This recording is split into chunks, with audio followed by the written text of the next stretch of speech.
Hello, my dear friends. I hope you guys are doing good. Welcome to the fifth lecture of acids, bases, and salts. We are studying the properties of bases. In the previous video, we have seen the three properties of the bases, which is bases have bitter taste, bases turn red litmus to blue, and bases feel slippery to touch.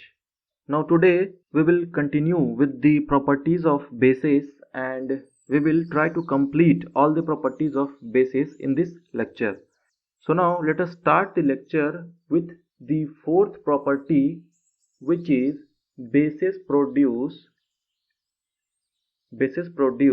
hydroxide ions in their aqueous solution. In their aqueous solution.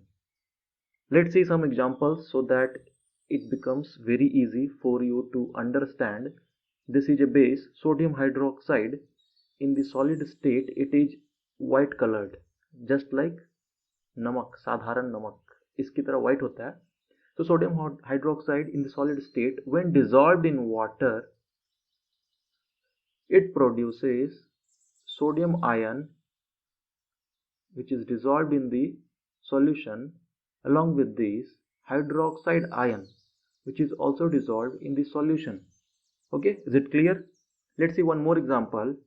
Potassium hydroxide in the solid form, when dissolved in water, it forms potassium ion which is dissolved in the solution, and along with these hydroxide ion is also produced.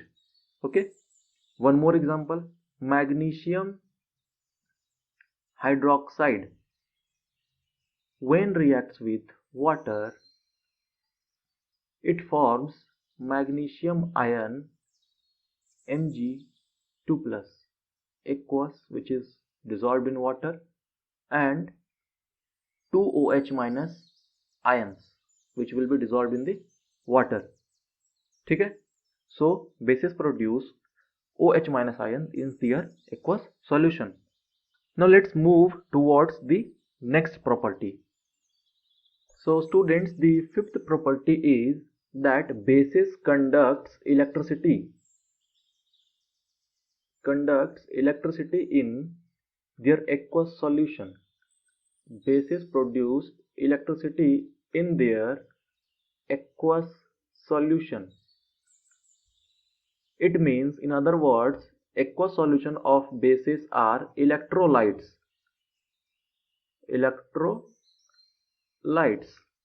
ठीक है? So let's see examples. ये कैसे करते हैं? So in the previous property we have seen sodium hydroxide, which is a base, when dissolved in water produces Na plus OH minus ions. ये दोनों dissolved होंगे solution में. ठीक है? ये दोनों dissolved होंगे solution में and water. So let's see, इसे हम समझते हैं कि ये कैसे conduct कर रहे हैं. ये क्या ion produce कर रहे हैं? So let's say you took an equipment.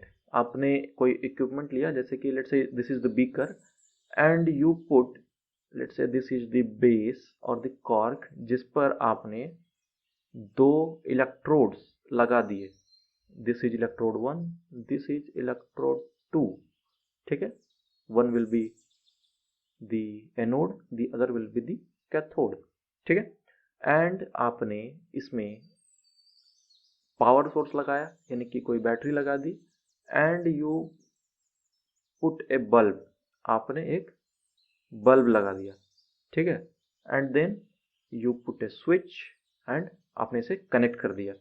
इसके बाद यू पुट, अभी स्विच ऑफ है, and you put the electrolyte in it. Electrolyte में हमने क्या लिया है? यहाँ पर हमने लिया है दिस वन. इसमें क्या है? NaOH. बेसिकली ये NaOH का इलेक्ट्रोलाइट है, जिसमें कि क्या होगा?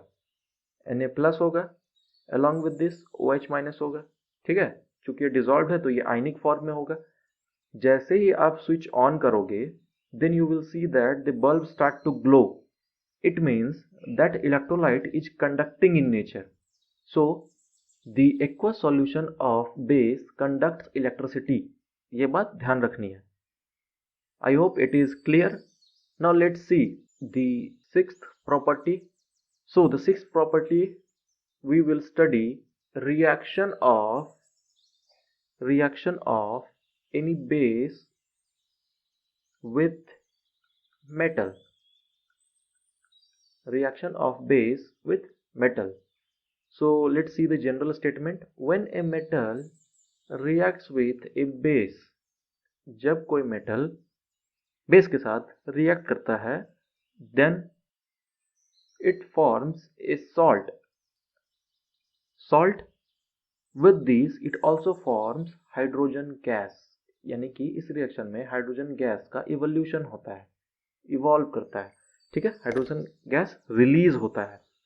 अब ये जो है हमने एसिड वाले केस में भी पढ़ा था, that when reaction of acid with metal react with acid form salt with H2। Base भी मेटल के साथ रिएक्ट करके एक सॉल्ट एंड हाइड्रोजन गैस को रिलीज करता है। And to check it is hydrogen, हमने एक एक्सपेरिमेंट किया था, just try to remember that hydrogen burns with pop sound in the presence of any fire source, ठीक है, और in the presence of the candle flame hydrogen gas Burns with pop sound, है ना। Let's C some example देखते हैं, जैसे कि let's say the metal is zinc reacts with base, the base is sodium hydroxide, ठीक है, ये दोनों आपस में रिएक्ट करते हैं and they produce a salt. The salt is sodium zincate ZnO2, Na2 ZnO2, this is sodium zincate, and along with this hydrogen gas is released, ठीक है। यहाँ पर जिंक क्या है, मेटल है, react with base sodium hydroxide and forms a salt sodium zincate, याद रखना है, this is sodium zincate, clear है। Along with this hydrogen gas is released, ठीक है। Now students, one thing you should note here, very interesting thing you should note here. Note क्या करना है, पहले ये समझते हैं। हमने पढ़ा था that acid reacts with metal as well.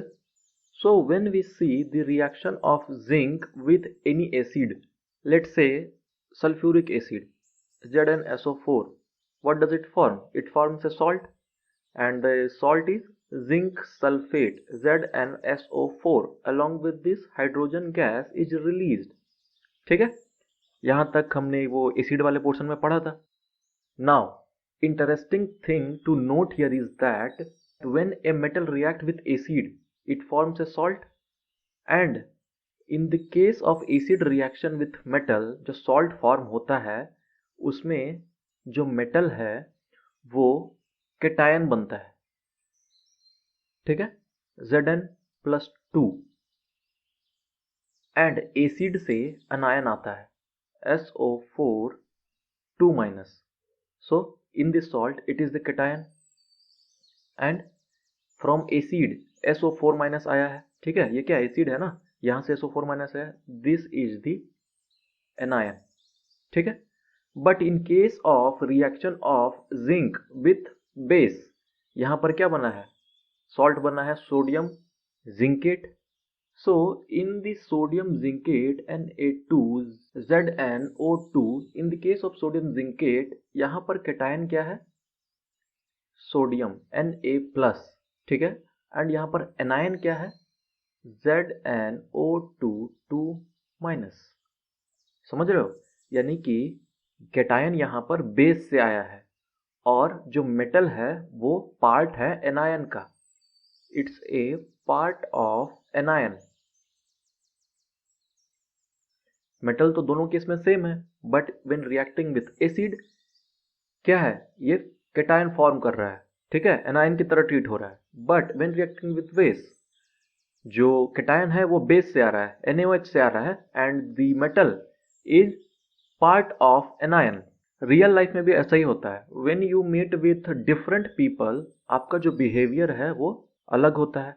Similarly in case of chemistry as well, metal react with acid behaves differently, metal reacts with base behaves differently.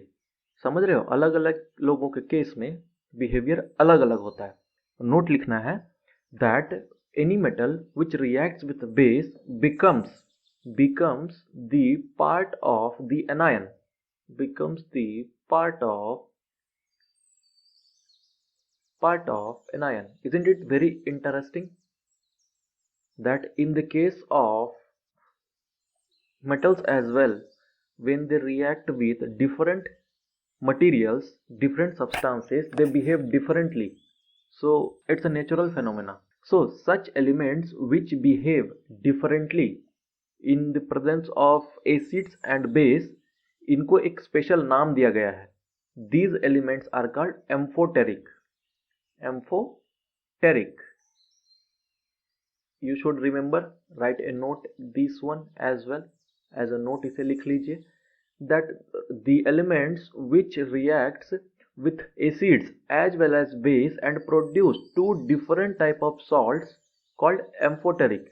ठीक है. कुछ और भी एलिमेंट्स ऐसे होते हैं along with zinc. There are some more elements which is aluminium, lead, tin, etc. ठीक है. So I hope आपको ये क्लियर है, और अगर आप इसे ध्यान रखेंगे then it will improve your quality, improve your understanding. So now let's move towards our next property, the seventh property of base. So students, the seventh property of base is the reaction. In the seventh property we are going to study the reaction between any base and acid. ये हमने acid वाले case में भी पढ़ा था, which is same. Just try to recall this one. Okay, acid वाले case हमने क्या पढ़ा था? जनरल स्टेटमेंट क्या है? When a base reacts with acid, it forms, क्या फॉर्म करता है? Salt, and along with this water is also produced. and एक स्पेशल नाम दिया गया था ऐसे रिएक्शंस को, स्पेशल नाम दिया गया था. क्या दिया गया था? Neutralisation reaction. आई होप ये आपको याद होगा, है ना? Neutralisation reaction, very easy to understand. Examples देख लेते हैं, वो हमने इसी वाले केस में भी देखा था. सो बेस क्या ले लेंगे? NaOH, sodium hydroxide reacts with acid. Acid क्या है? H2SO4. H2SO4 लिया, ये दोनों आपस में रिएक्ट करती है and they form Na2SO4 which is salt, and along with this H2O water is also produced. ठीक है, ये क्या होगा? एक्वस स्टेट में होगा. the reaction will be taking place in the aqueous state. ठीक है, and this is the base, this is the acid, reacts and they form salt and water. ठीक है. अब न्यूट्रलाइजेशन क्या होता है, इसको समझाया था पिछले बार, that the OH minus of the base interact with the H plus, जो कि एसिड से आता है, OH माइनस बेस से आता है, interact with the H plus and they form together H2O liquid. यानी कि जो हाइड्रोक्साइड आयन है वो एसिड इफेक्ट को खत्म करता है, एंड सिमिलरली जो H प्लस आयन है वो बेस इफेक्ट को खत्म कर देता है, and they both neutralise each other. इसीलिए एक स्पेशल नेम दिया गया है neutralisation reaction. I hope clear है. Let's see one more example. एक और एग्जांपल देख लो. And the base in this case is sodium hydroxide. ठीक है, sodium hydroxide which is in the aqueous state react with acetic acid CH3COOH. it's a weak acid. ठीक है, classification वाले class में हमने इसे पढ़ा है that it's a strongest base but it's a weak acid. they form sodium acetate CH3COO minus Na plus. this is the salt they form. ये क्या है? एक salt है. along with this water is also produced. so I hope ये समझ में आ गया आपको. now let's see the eighth property of base. so in the eighth property, students, we are going to study the reaction of base with non-metal oxide. ठीक है, non-metal oxide. so let's see the general statement. When a non metal oxide, जब कोई non metal oxide reacts with any base, then they form क्या form करेंगे, एक salt form करेंगे। ये salt तो हर जगह फॉर्म होता है। they form salt, along with this water is also produced। ठीक है, water is also produced। कुछ एग्जांपल देखते हैं ताकि आपको ये अच्छे से समझ में आ जाए। so let's see, take the non metal oxide carbon dioxide. Carbon क्या है, नॉन मेटल है, एंड ये क्या है, ऑक्साइड है, so it's a non metal oxide. In the gaseous form when reacts with calcium hydroxide. ठीक है, ये एक बेस है। In the aqueous solution and they form together क्या, calcium carbonate CaCO3 and it's a precipitate. ये हमने पहले भी देखा है इसी चैप्टर में, इस रिएक्शन को, जब हम एसिड रिएक्शन विथ कार्बोनेट्स पढ़ रहे थे, है ना। And along with this water is also produced. ठीक है, जो ये मिल्की सॉल्यूशन प्रोड्यूस करता है ना। So H2O is also produced. Clear है। Let's see one more example. Take carbon dioxide reacts with sodium hydroxide NaOH, which is in the aqueous form, and they form together sodium carbonate Na2CO3, which will be dissolved, and along with this water which is in the liquid form। ठीक है, water तो हमेशा liquid में ही होगा, समझ गया ना। So non metal oxide react करता है बेस से, and they form the salt and water. I hope ये क्लियर है। So students, with this we have completed all the properties of bases, and now we are going to study the uses of base। ठीक है, we will see some of the uses of base in daily life। ठीक है, uses of base। let's see what are the uses of base। so let's see first the use of sodium hydroxide NaOH। इसका use क्या है, this is use in the manufacturing of soap SOAP। Soap क्या होता है, it's basically A salt of sodium along with organic acid, है ना। सो soap क्या है, एक जनरल फॉर्मूला मैं लिखता हूँ सोप का, which is C17H35 C17H35COO minus Na plus। This is called sodium stearate, and it is produced with the reaction of stearic acid with sodium hydroxide। So sodium hydroxide is used in the production of soap। Along with this, it is also used in the production of paper। Paper के production में भी इसका use होता है ना। Let's see other uses. Calcium hydroxide का use देखते हैं, CaOH का whole twice. It is used in the manufacture of bleaching powder. ठीक है, ब्लीचिंग पाउडर के मैन्युफैक्चरिंग में यूज किया जाता है ब्लीचिंग पाउडर। ठीक है, इसका फॉर्मूला क्या होता है, CaClO whole twice. This is the formula of bleaching powder. Third, magnesium hydroxide का भी यूज देख लेते हैं, MgOH का होल ट्वाइस।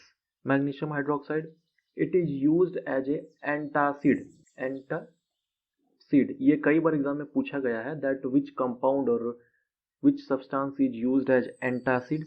और ये एंटासिड क्या करता है, excess amount of acid produced in the stomach को ये न्यूट्रलाइज कर देता है। ठीक है, जो ये एक्सेस अमाउंट ऑफ एसिड है वो उसको न्यूट्रलाइज कर देता है, एंड ये क्योर करता है इंडाइजेशन को, एसिडिटी को ये क्योर कर देता है। ठीक है, neutralisation of the excess acid produced in the stomach during indigestion, ये उसको क्योर करता है। Now fourth, sodium carbonate Na2CO3, this is used or the production of washing soda। washing soda, इसके अलावा क्या है, sodium hydrogen carbonate NaHCO3, this is used as a baking soda for cooking food, है ना, घर में ये as a baking soda use किया जाता है। And also used for making baking powder, ये बेकिंग पाउडर के रूप में भी इस्तेमाल किया जाता है, ठीक है।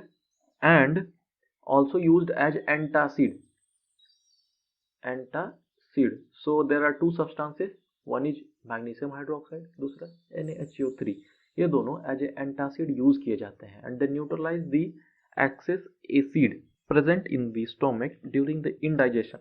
So with this we have completed the base portion as well, and I hope आपका जो अब तक acid and base का base तैयार हो गया है।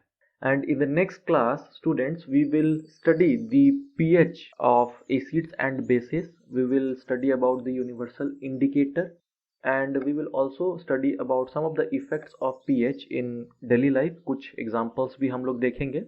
And that's all for today's class. I hope आपको मैंने जितनी भी बातें आज बताई हैं वो सारी बातें क्लियर होंगी, और अगर नहीं है then you can post your comments in the comment section, और you can join our telegram channel as well as telegram group so that you can interact with us, and you can also post your doubts there, and we will definitely try to solve your doubts.